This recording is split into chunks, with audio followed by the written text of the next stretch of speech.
咱劳作的样子，多么舒适，多么开心。这还舒适呢？这兄弟还真是一方水土养一方熊，恰如其名啊！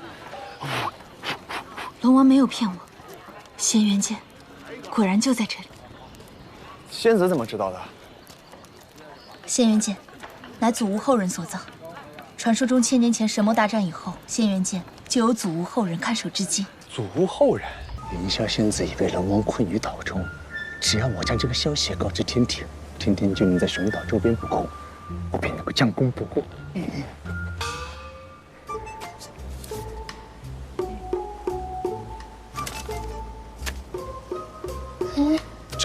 怎么回事？忘了没有法力了。为所调研，贸然前往，教训惨痛，下不为例。没事，我还可以游出去。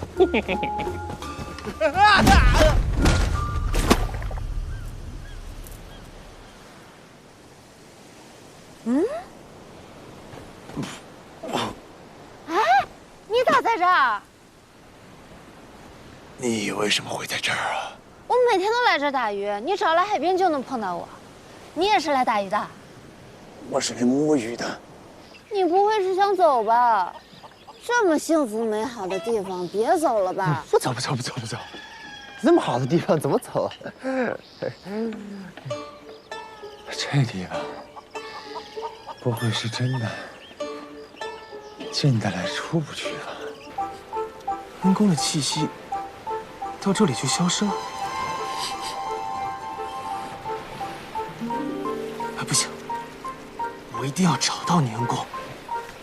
为了打碎龙族的骄傲，重塑龙族荣光，为了一个新时代的到来，我敖乙要成为一束光。你看我干什么？没什么。仙子打算何时逃离此地啊？我为何要逃？难道仙子打算？此处是祖屋后人的聚集地，仙元剑很有可能就在这儿。没有找到剑，我是不会走的。那可是谁给我换的衣服？龙宫二太子。怎么了？谁给我换的衣服？你仇人啊？不是。他的事你千万别细想。为什么？脑子有病！这衣服，你帮我换的？不是。你帮我换的。我得教育一下你了。我从男的下地干活，女孩可以好好休息。我从小呢就是一鸡小女孩。小妹妹长得真别致。哎呀，漂亮太漂亮，来多吃点，还吃点好菜，吃一点啊，真的。仙子，你以后能不能别到处乱跑了呀？你为何老要管我去哪儿？这岛上的气氛如此诡异，你又没有法力，那人身安全得注意嘛。就算没有法力，我也一定要找到仙元剑。仙子，你这么不听劝，让我很难做呀。等会儿，怎么了？帮我找到我恩公了吗？找到了，这个人你天天见，他就是华日天呐！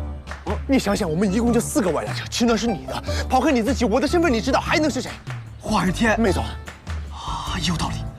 不对，其实他一直在隐瞒身份，那一定是有意为之。他既然是你的恩公，他肯定认识你。我能为什么假装不认识你呢？说明他在保护你啊！别问了，我每天都洗澡，身上没味。华大哥，你见过龙宫吗？龙宫雕栏玉砌，珠光宝气，华贵之极，却幽暗玄冥，不如这里开阔自在。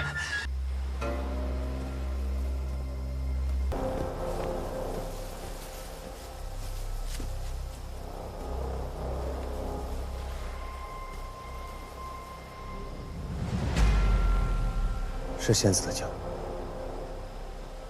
希望仙子永远都学不会藏匿踪迹。我们从来不敢太慢呐。那就接着挖，再挖几百年，我就不信挖不出仙元剑了。还有人在找仙元剑，唯一的破局之法，就是我抢在所有人之前，亲自拿到仙元剑。我跟你说，长寿，我太难了。我在这当职几千年，我一天都没休过呀，而且还恨不得让人一天12时辰干活，1炷香都不该休息啊！你说你银元部那指标定那么高，我一个小老头我怎么能干完？啊，那完不成还得受罚，也不想想那任务定的有多离谱是吧？还有啊，现在你们这些凡人怎么都不谈恋爱呢？那社会工作压力大呀，那没时间啊。你们没时间谈恋爱，你们不谈恋爱，我这银元指标我就完不成，我完不成银元指标，东木工真骂我呀！啊，那你们就谈一个怎么了？你说啊？那行，我理解你，我懂你。来，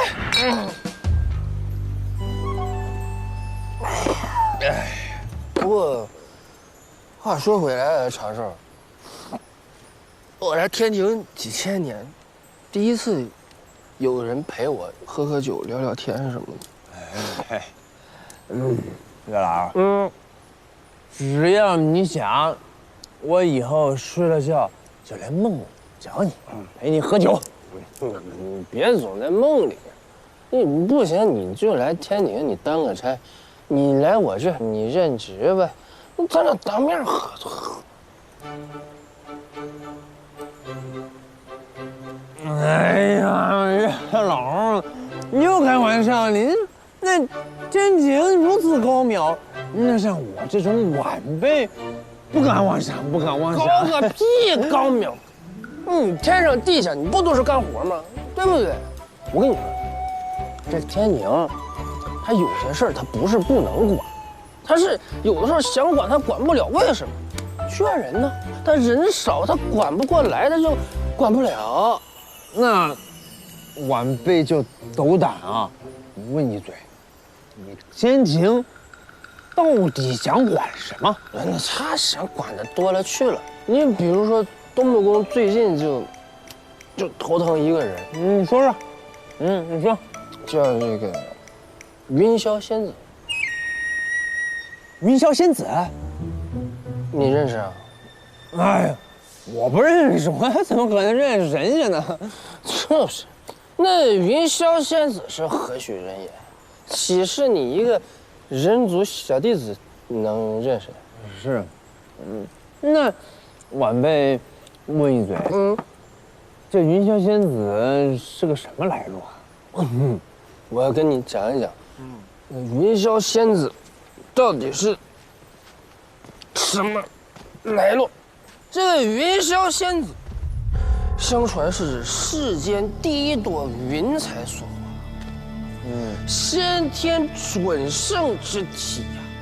后来就拜入这个截教，通天教主门下，号称世间最强女战神。本来吧，这个云霄仙子就是与世无争的嘛，但是不知道怎么回事，这2年她就性情大变，就到处就是抢人家法宝，烧杀抢掠，挺漂亮的一个小姑娘，大奸大恶之徒啊！云霄，妹子，妹子，师兄，是姐姐回来了吗？刚才分明在这儿呢，这么多年一点音讯没有，去哪儿了呀？好歹跟咱说一声也行啊。原来如此，怪不得他这么厉害。本来呢，这个天庭想管一管，但是这个云霄仙子行踪飘忽不定，找不着。第二，法力高强，管不了。所以天庭就没管。但是最近发生一件事情，天庭就不得不管了。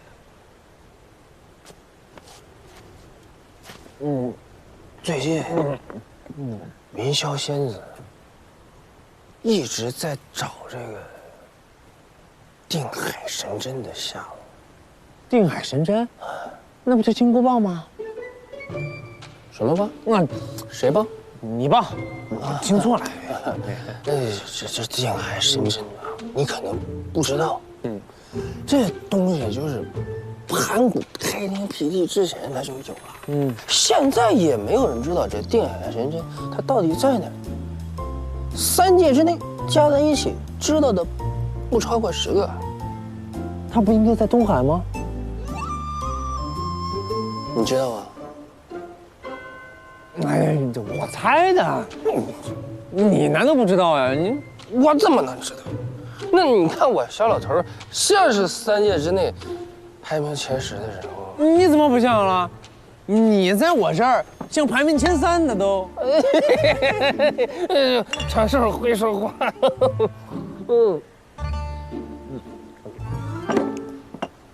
女儿啊，晚辈我呀，就斗胆再问您一个问题。如果我帮助天庭把这云霄仙子这事儿啊给摆平了，天庭会不会就注意到我了？啊？喝多了？哎，就是开玩笑呢。开始吹牛了。你要是能把云霄仙子搞定，你别说来我这任职了，你直接你拜上仙，你当我领导，领导啊。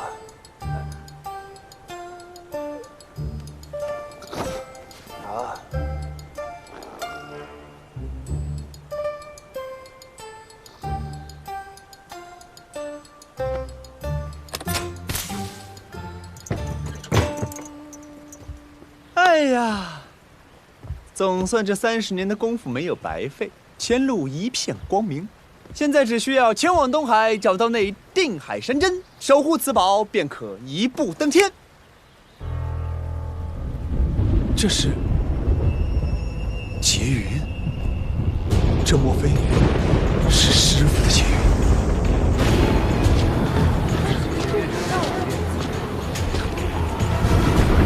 怎会有如此黑云凝聚在渡仙门上空？莫非门中有人渡劫？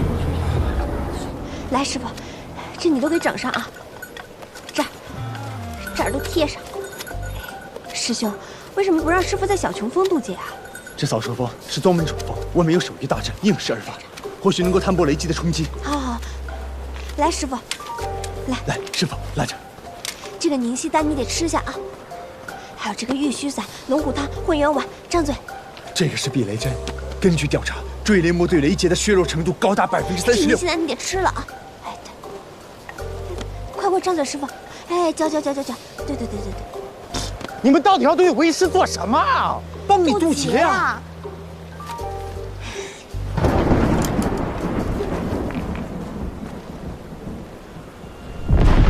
千算万算，没有想到师傅的雷运来得这么快，好在平时就做好了充足的准备。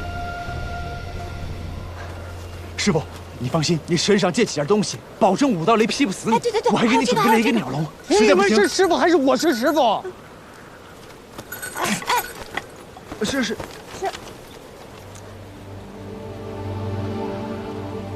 他知道你们担心师傅，他心意师傅都明白。可是渡劫是修仙大事，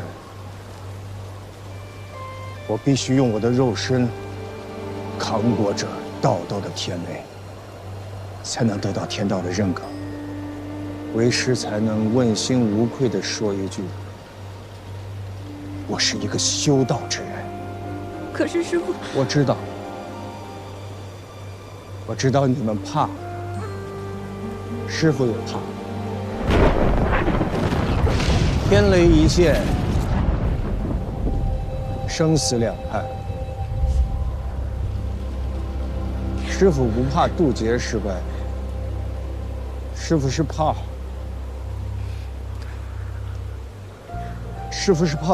如果一去不回，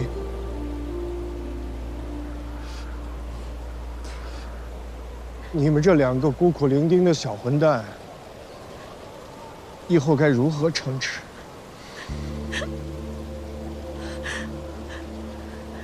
师傅，是生是死，都是天命。我们要直面天命，不可用旁门左道。这也是修道之人的正心。这也是师父最后能教你们的了。长寿，在，照顾好你的师妹，别让她再受苦了。师父去就回，如若不回，年节时令，给师父上一株清香。等那清香燃尽，烟雾缭绕，就是师父来看你们了。师父，弟子遵命。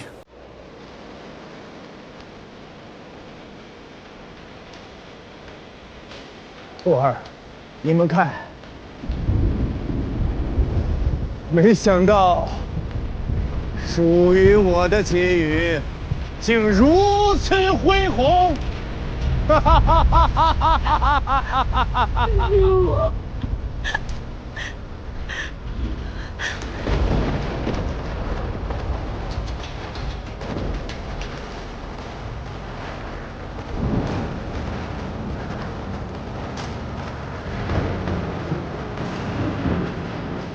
不管是生是死，是成是败，今日我祈愿都坦然接受。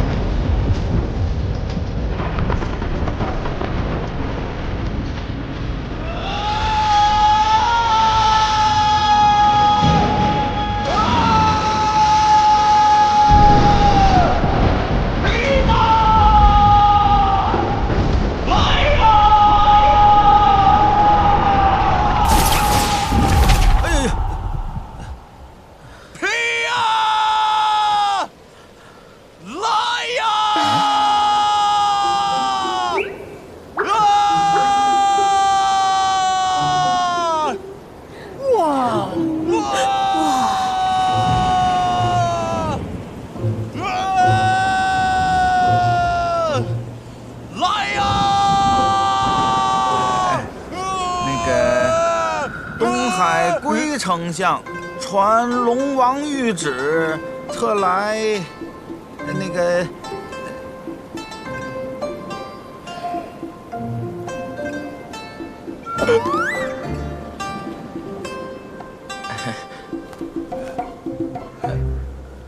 这是人族的礼仪，明白。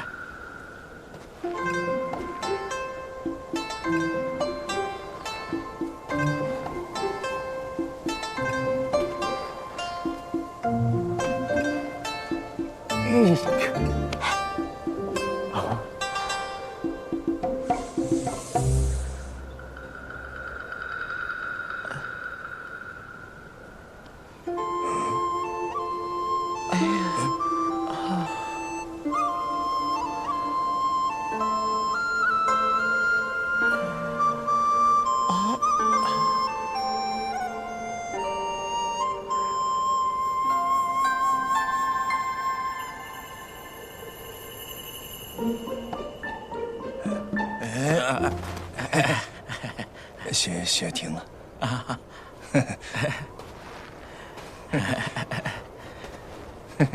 你不明白啊？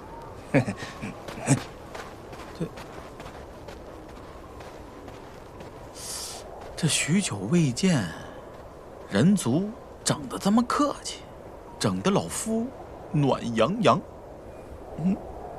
呢？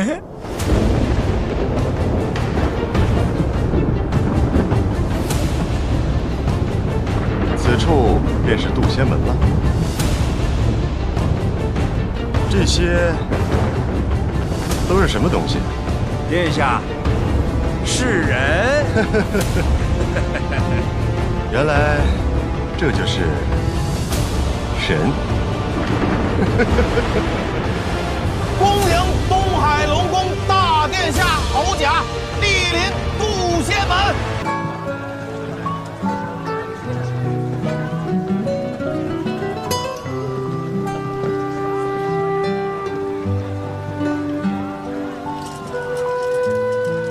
花雪月，确实风流。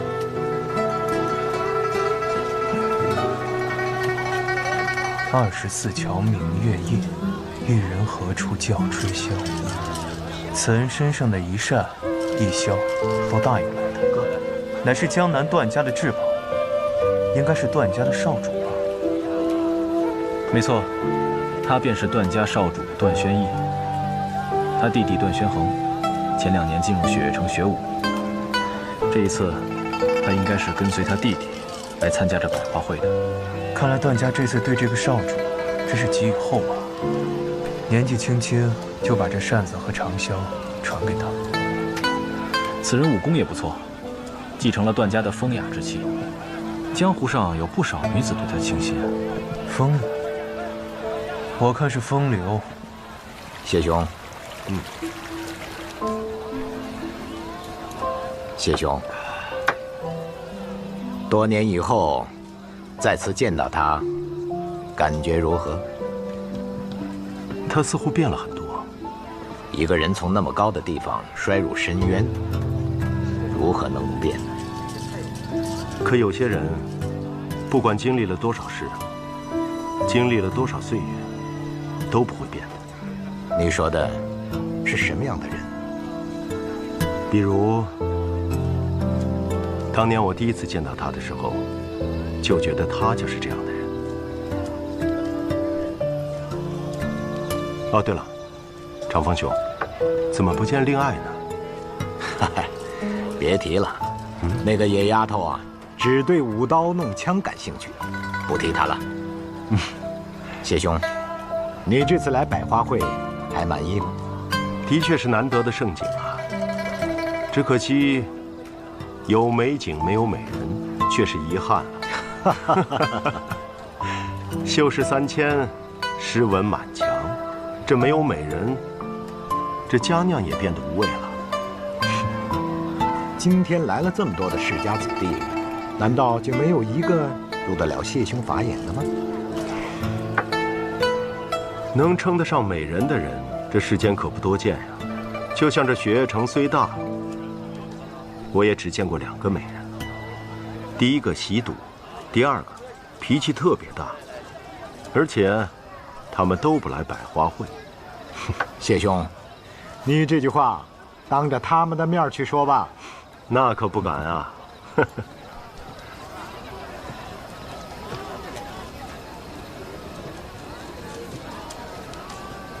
那小憨厚怎么还没来？没想到你还挺关心他的终身大事啊。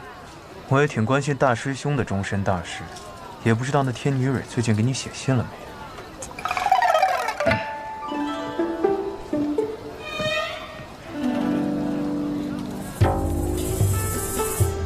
小航，那位姑娘是你的师妹吗？好像是没有见过，想必是来观礼的哪个世家弟子吧。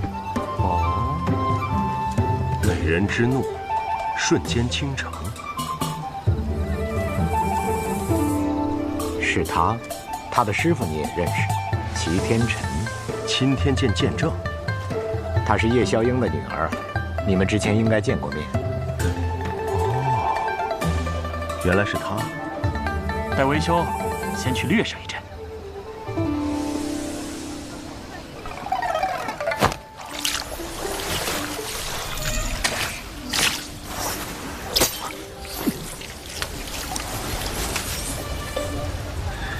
大师兄，你失手了。别说话。这江南段家的饮水诀，看上去功力不浅呀。别看他们，假装不是我们做的。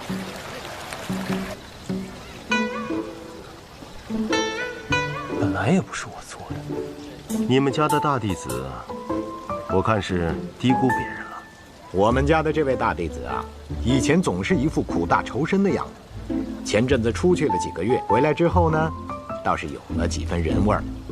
这才没过几天，怎么就学会了跟别人家争风吃醋了？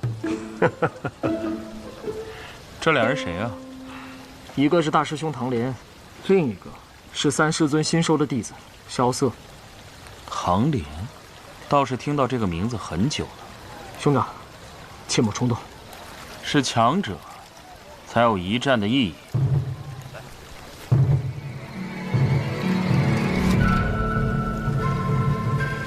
那边的唐莲师兄，据说唐门有道暗器，叫天女散花，不知道是不是这个？不准打我大师兄！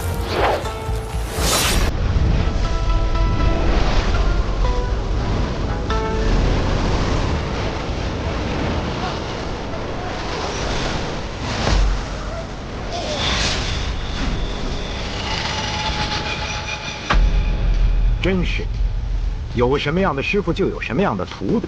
他这一来，就要把我这百花会给弄秃了。雷无节，住手！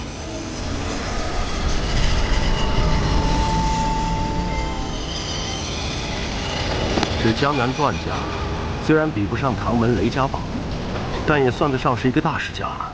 这长子死在这里，不太好吧？不管是谁，都不能死在雪月城。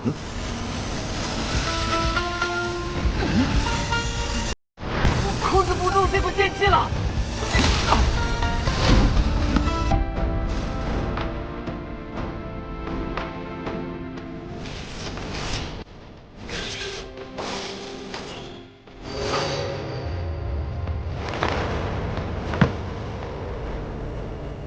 我欲乘风向北行，雪落轩辕大无喜；我欲借船向东游，绰约仙子。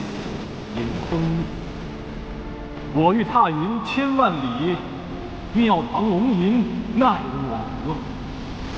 昆仑之间沐日光，沧海绝境见青山。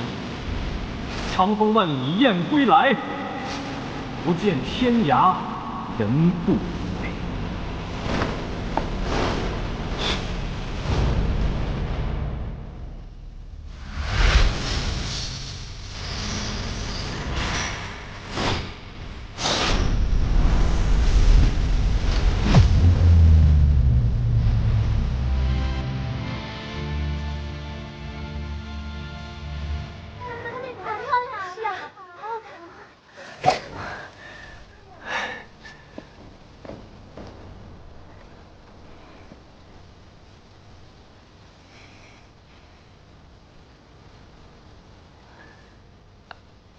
好巧啊，又见面了。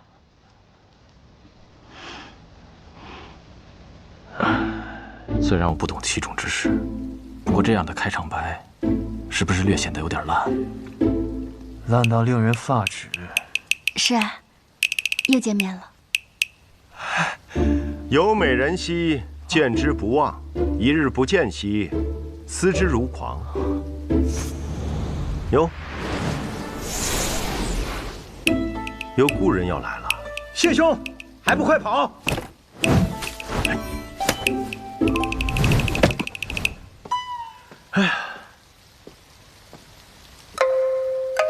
哎呀，今日能见到雪月城的少年子弟，才知道江湖第一城不是妄言呀。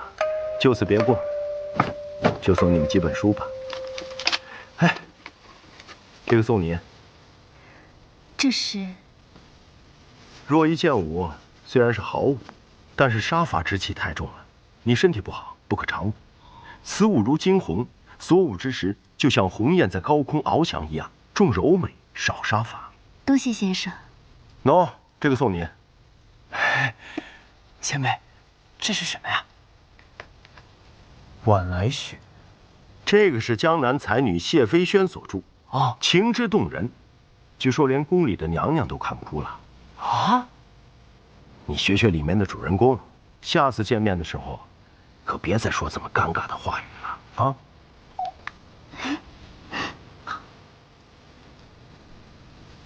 我常常听你师父抱怨，他说他收了一个假正经的徒弟，可是我刚才听你朗声高歌，却颇有你师父年轻时候的风采。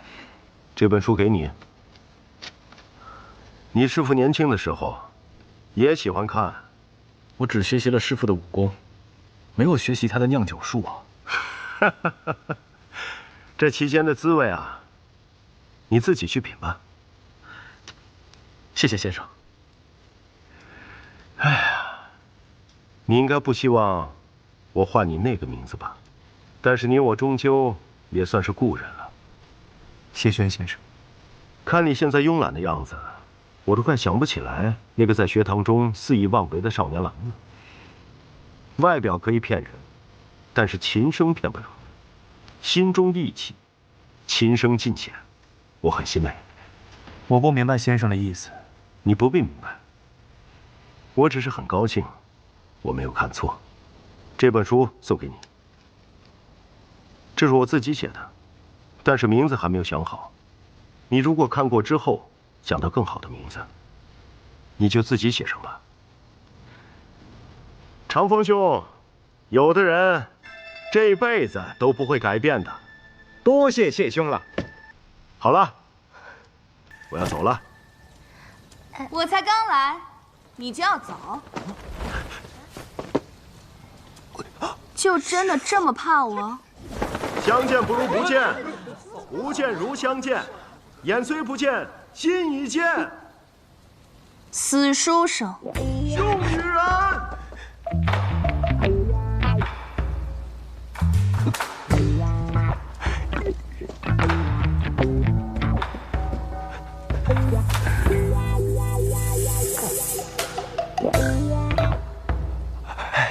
师傅，晚上好啊。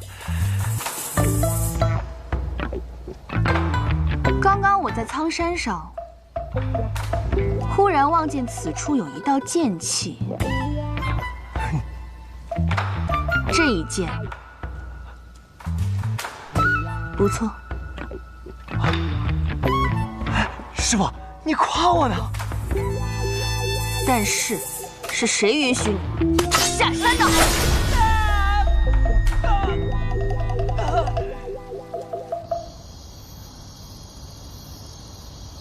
师傅，你怎么从来不去参加百花大会啊？再美的花，看了10几年也就看厌了，有什么好看的？哦，对了，刚才那个人是不是就是读出个剑仙的谢轩啊？还真如传闻中一样，儒雅又霸气。哼，死书生。他还送了我本书，叫《晚来雪》，但他送给别人的书都挺特别的，我的那本好像听竹书轩就能买得到。你喜欢那个叫叶若依的女子？啊？为什么？因为她长得好看。就这一个原因？好像也没有别的原因了。哼，你也倒是坦诚。师傅，我说她长得好看，不是因为我喜欢全天下所有漂亮的女子，只是我见她的那一面，就觉得自己有些不对劲了。但仔细想想，我不了解她的过去，也不知道她的性格，连她喜欢什么、讨厌什么也不知道。想来想去，或许也只有那一眼的心动吧。又或者是，她长得好看，可是长得好看的人都喜欢骗人。哎，师傅，您这么说，您被漂亮的人伤过？师傅说，这漂亮的人都会骗，果然是真。师傅，我错。我第3次来望城山的时候，你随我下山。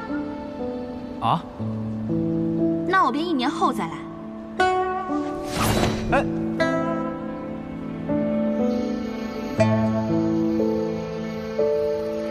2个月之后，我与你试剑；3年后，你便成为剑仙。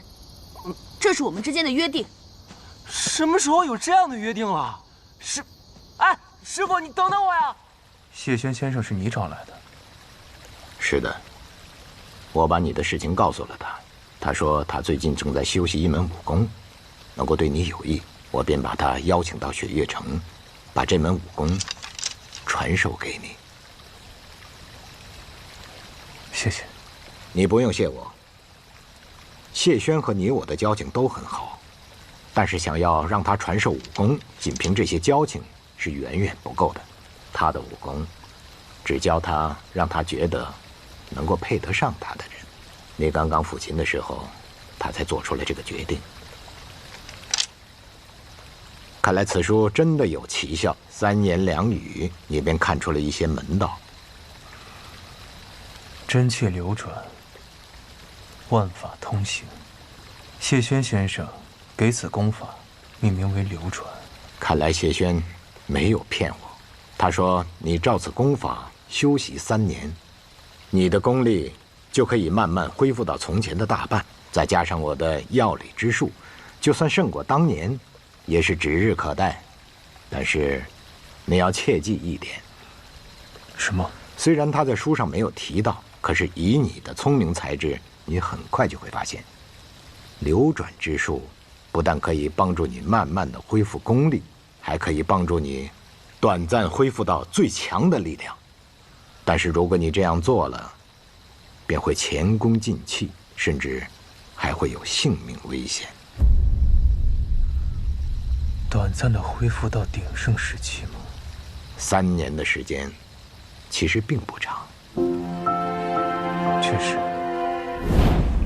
我在那客栈都待了不只有3年了。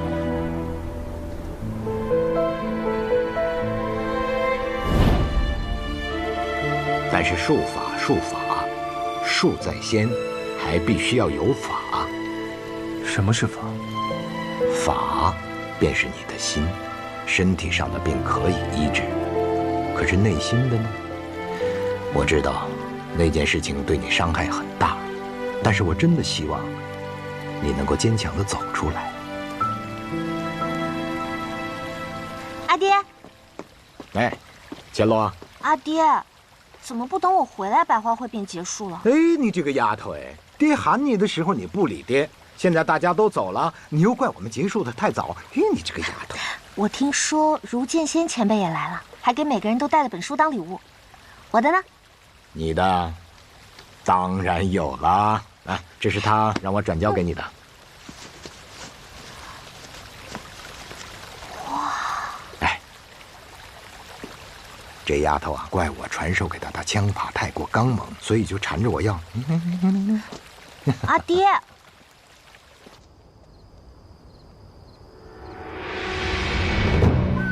燕回，这些年你做得很好。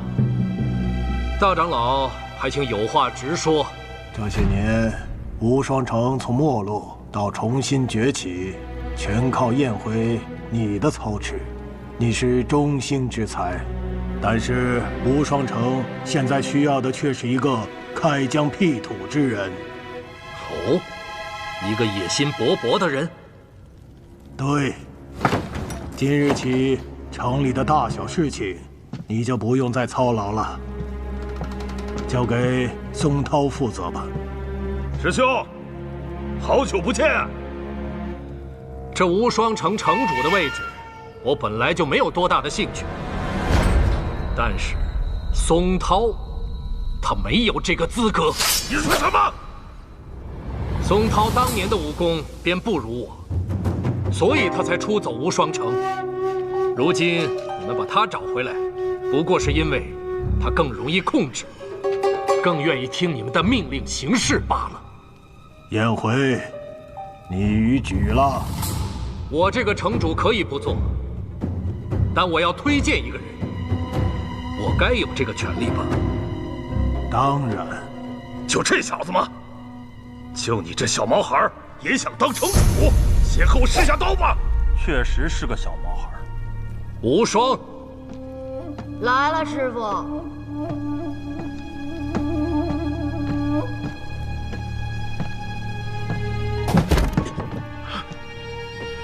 无双剑侠，就是你这个小屁孩。大叔，你哪位啊？叶松涛。哦，好像也没什么名气啊。你就是没什么名气，这回你没记错。无双，下面你就和你的师叔比试一场吧。倘若你赢了，你便就是无双城的城主了。好了，知道了。那就比吧。你站在那里，我们怎么比？哼，没见过世面。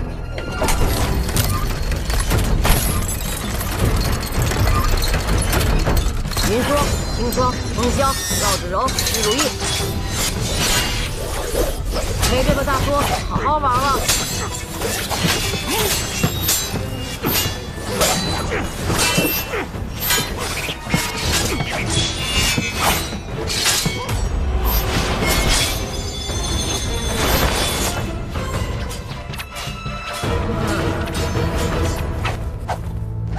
杀生。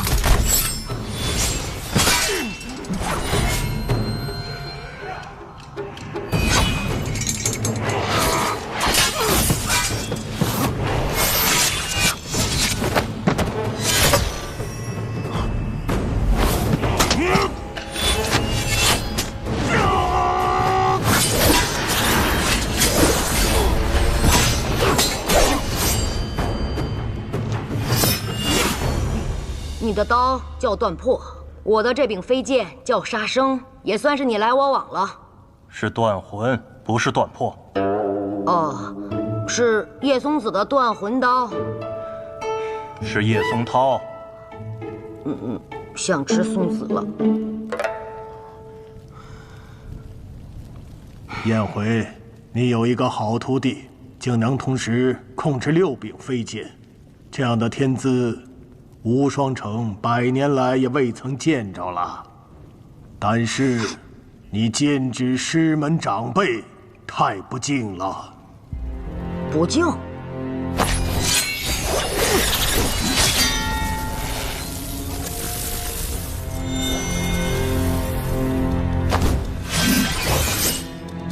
年轻人，资质颇高，值得赞许。但是你太不把长辈放在眼里了。大长老挺厉害呀，你怎么不当城主？我老了。我倒是挺年轻，你觉得我能当城主吗？燕回，你培养了一个无双剑侠的主人。是。这样的人应该带领无双城回到真正天下无双的时候。一座城池的命运，真的要压在一个孩子的肩上吗？师傅，我虽然记性不好，但我才不是孩子呢。我是无双，天下无双的无双。从我叫这个名字的时候，我是不是就注定要坐这个位置了？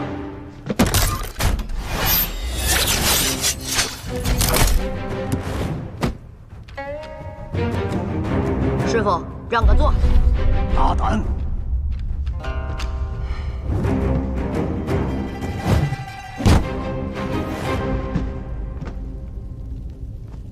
就算你是无双剑侠的主人，没有我们吴老的认同，这个位置你也坐不上。我还就坐上来了，怎样啊？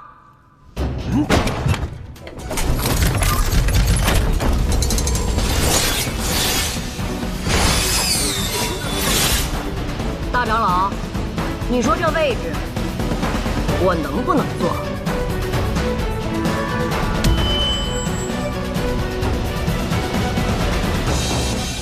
参见城主。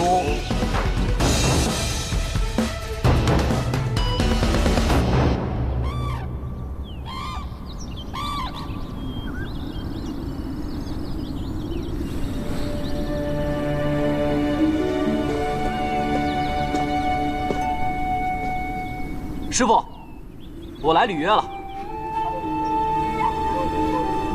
我有3件，请君试之。好。第1件，雪月剑仙所传，月溪花尘。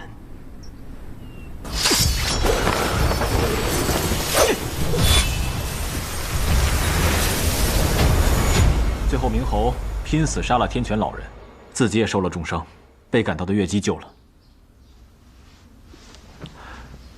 3师尊，怎么了？那傻小子下山了。下山？赶紧去吧，或许还能赶得上看他最后一剑。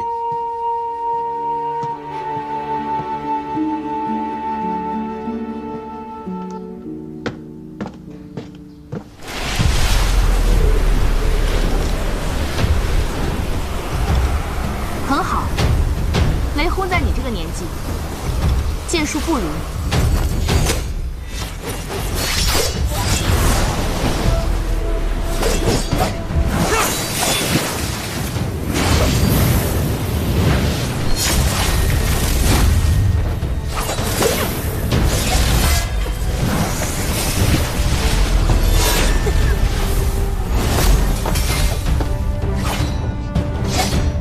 师傅，这一剑，徒儿算是接下了吧？勉强算是接下了，不过只有这个程度的话，你接不下剩下2剑。只有用这个办法了。剑回！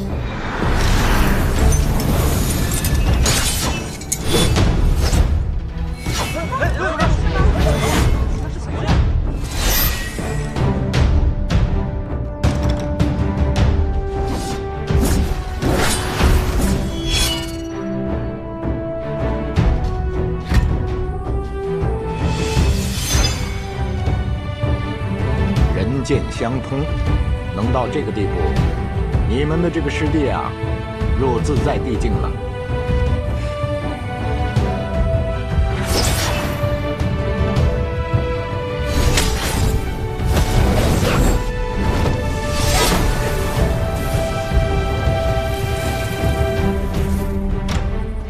第2剑，双手剑术，其一，雷门剑客，雷轰所传；其2，雪月剑仙李寒一所传，名指云烟。这第2剑，请师傅试之。好，为师也赐你一剑。这一剑也有一个名字，叫平地一声雷。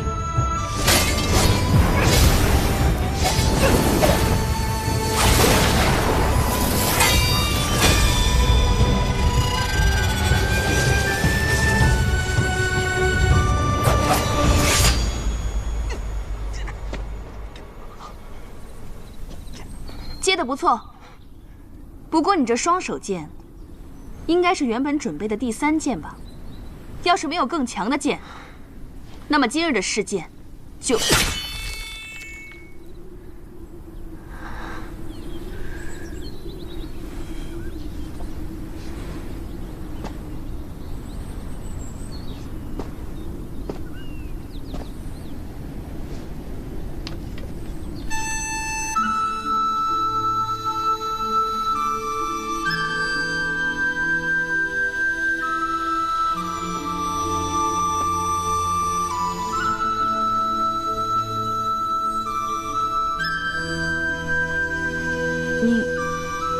这是什么？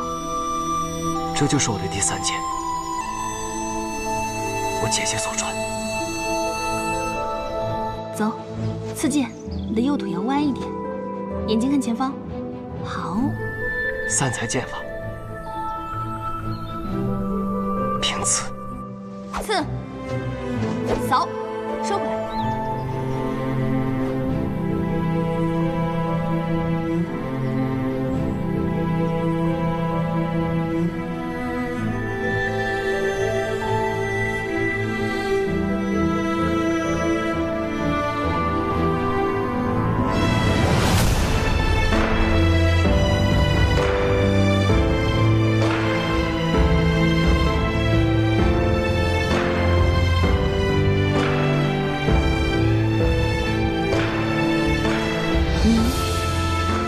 早就知道了，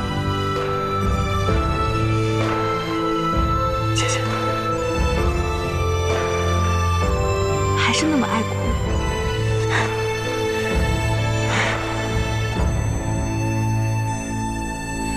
小姐，这些年你受苦了。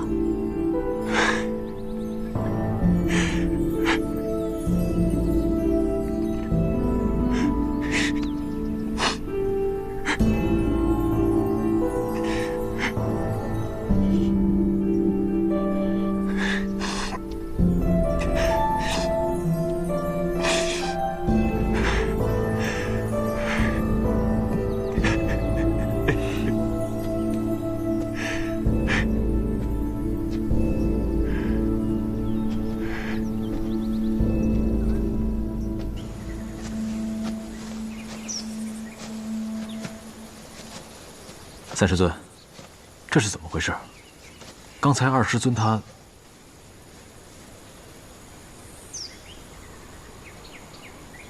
韩一虽然入师门比我早1个月，但实际上，他比我小4岁。他母亲是剑种传人李新月，他父亲是雷门雷梦沙。他未入雷门，随母姓。殿下，请不要为难我们。圣上有旨，若您执意要从这里出去，那便以欺君之罪论处。我们可以先斩后奏。你们几个拦不住我。我等知道殿下武艺高强，但我们亦是无惧。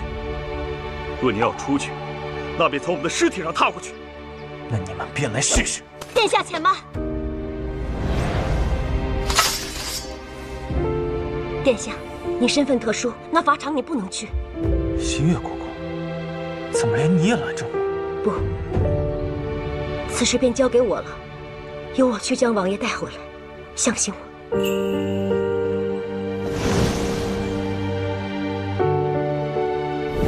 雷门4杰，雷梦沙。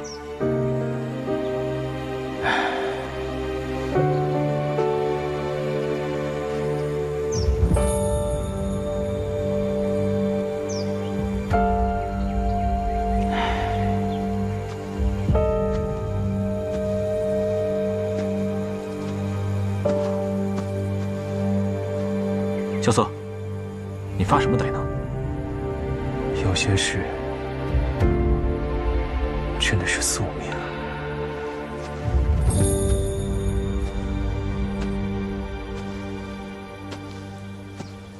姐，这个是……这个是母亲的青龙令牌。20年前，父亲母亲保着当今圣上，杀入了平清殿。后来父亲受封成了8柱之一，远征南绝，死在了战场之上。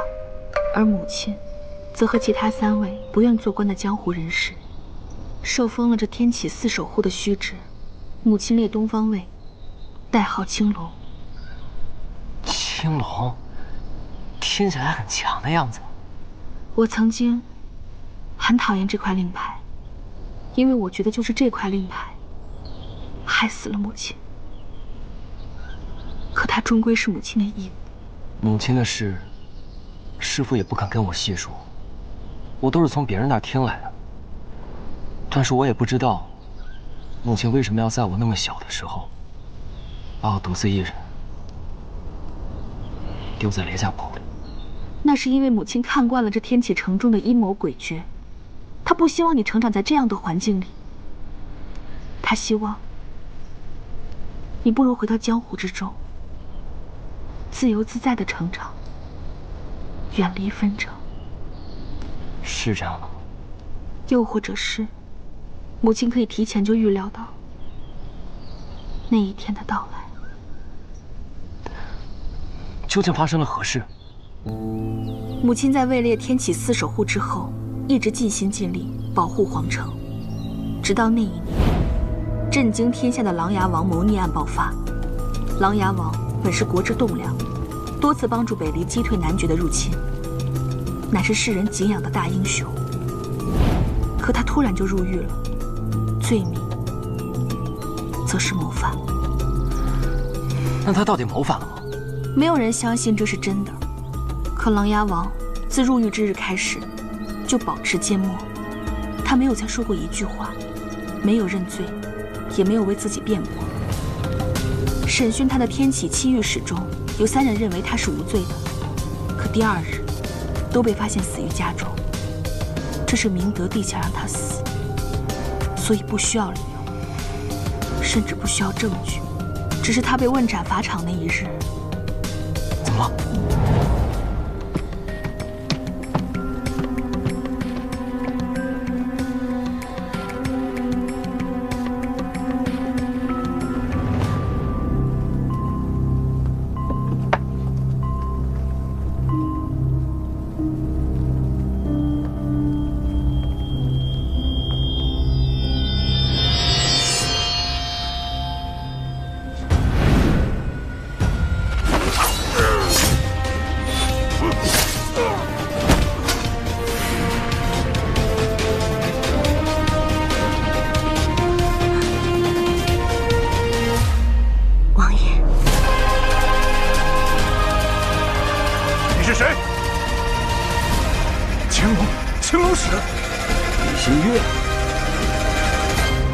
母亲出现了。